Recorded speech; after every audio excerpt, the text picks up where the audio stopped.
Welcome back to County Connection. For this next segment, we're going to be talking about cybersecurity, how to protect your privacy, your finances, and your identity online. And here to shed some light on the topic is Byron Rice, who is the Director of Information Services for Summit County. Welcome, Byron. Thank you, Julie. All right, so Byron, people in your line of work spend a lot of time thinking about cybersecurity and working to keep us cyber secure. And so can you, from your perspective as an expert, can you let us know what's at stake here and why we should take the time to be paying attention to cybersecurity in our own lives?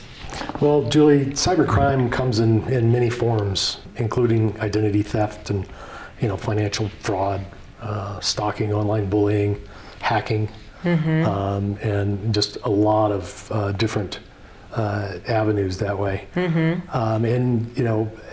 at best, it's an inconvenience to people. But at worst, it could be financially damaging and personally damaging. Right.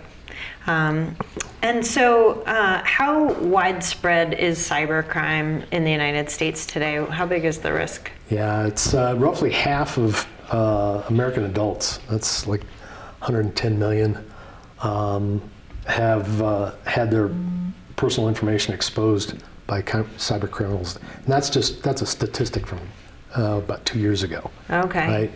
Right? Most recently, maybe the viewers have heard about the Equifax data breach. Right. Well, that's surpassed the 2015 number. Sure.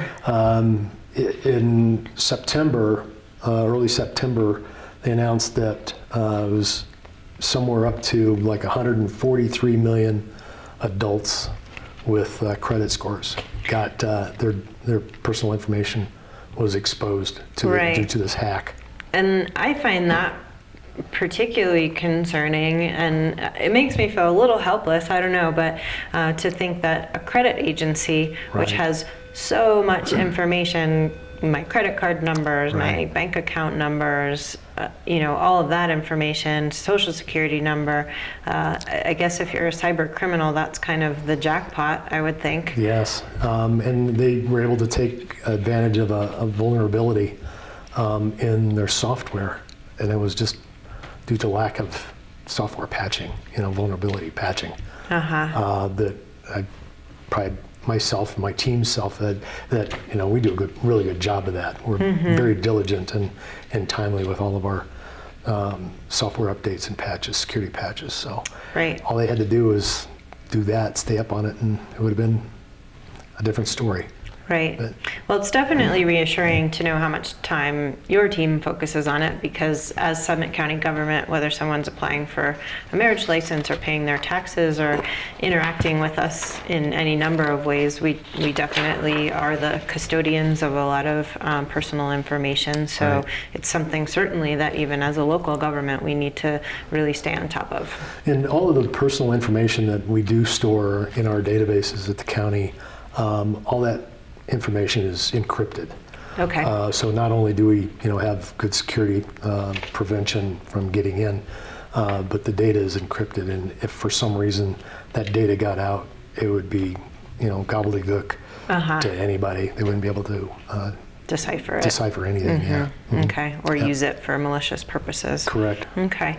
So given that there are all these threats that are lurking in our phones and our computers, what's a person to do? What are some tips that you have that can help us avoid some of these scams, protect our personal information from getting out there, protect our finances? Yeah, there's a number.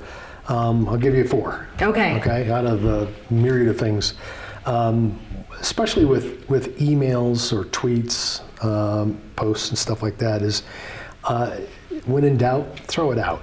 Just delete it.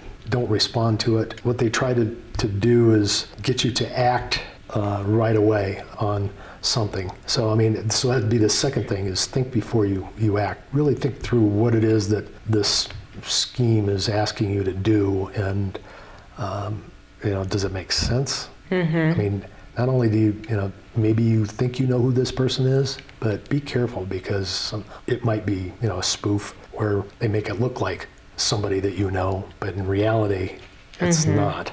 Or even in the context of it. Let's say that, day to day, week to week, you and I email back and forth on business related matters, and then all of a sudden you send me an email out of the blue. It's like, Byron, I need you to, send me $50,000 to, get somebody help or whatever, something just out of context. Stop and think about that. Or uncharacteristic yeah. of our normal kind of business relationship. Exactly. And that goes with families too. I mean, Sure. it's just because they'll take advantage of the family I guess pains. I guess if you want to help your lost second cousin or something like that, or you just have to be careful with that. Sure.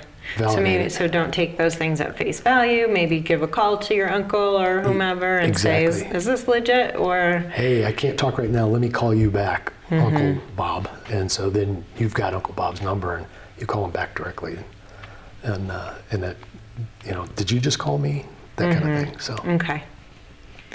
Be a bit cautious. The third one that I've got is make passwords long and strong. Passwords, people hate them.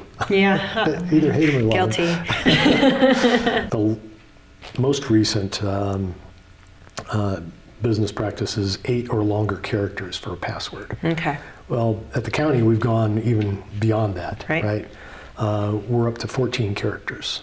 And people, how do you keep a, complex password in your mind without writing it down? Because we try to encourage people not to write their passwords down. Well, what we've gone to, passphrases are easier to remember. So a passphrase could be headlines on today's newspaper. It just has to meet all the uppercase, lowercase, special characters, and a space in between two words is a special character. An apostrophe, exclamation point. I mean, it could be a line out of a movie. Right. Right. Anything that sticks in your mind. Right. And so when we generally think of passwords and advice that people give about having a complex password, we've heard a lot of discouragement against using words that you can find in the dictionary. Yep.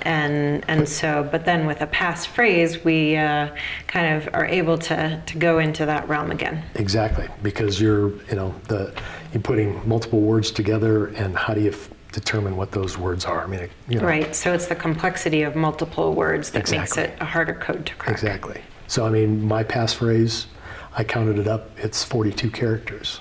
Right. And so can you give folks an example of a made-up passphrase that you might use? For example, ski season is coming up, so how about can't wait to ski, all right?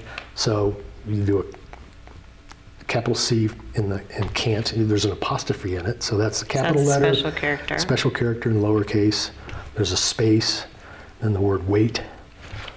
Space, you could put a numeric 2 in place of the TO, then ski, exclamation point. I mean, or you wouldn't even have to have the exclamation point at the end, because you've already got special characters. So, I mean, you just think about that. I mean, I love my dog, exclamation point. Whatever. I think you just have to really be careful and change your password frequently, actually, too. So you want to do that.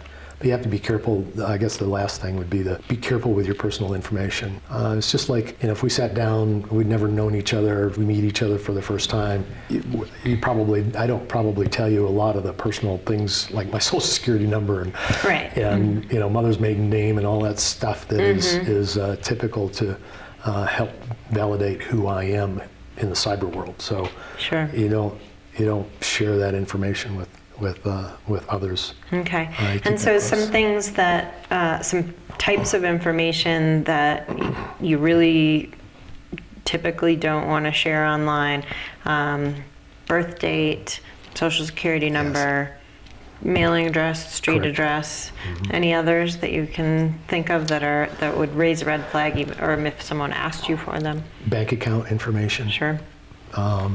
So, yeah.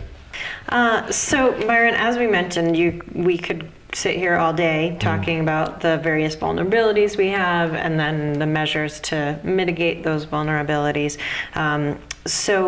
but we don't have time to do that. So where can people go to get information, to educate themselves, to get some more tips, and protect their identities and their privacy and their finances online? Yeah, that's a great question, because there's this national campaign. It's called Stop Think Connect.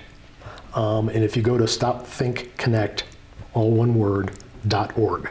Okay. So StopThinkConnect.org. It's a national campaign. It's been around for quite a few years. They've got great tips, advice, good resources. Is trustworthy information from the Federal Trade Commission? It's this particular is part of this particular program is part of the Center for Internet Security and the U.S. Department of Homeland Security. Okay. Yeah, I mean, so they keep cybersecurity front and center yes, for you. Exactly. So, but at StopThinkConnect.org, it's got good tip sheets and posters and videos that you can use freely. You can share with your family. So it's not just for government agencies or people that have signed up, or it's just it's free, good information. Right, and I've checked this out myself, and I think I'm kind of doing okay in this connected world, but I wouldn't consider myself an expert, and I thought that it explained a lot of these issues really well, Right. and explained a lot of the actions you can take in an understandable way. So, all right. Well, thanks so much, Byron, for coming in and taking this dive into cybersecurity with us, and letting us know how we can protect ourselves and learn more about staying safe on the internet. Thank you, Julie. All right, we're going to take a quick break, and when we come back, we're going to talk about some work that EPA is doing up in the Montezuma, Peru Creek area to clean up some old mining sites.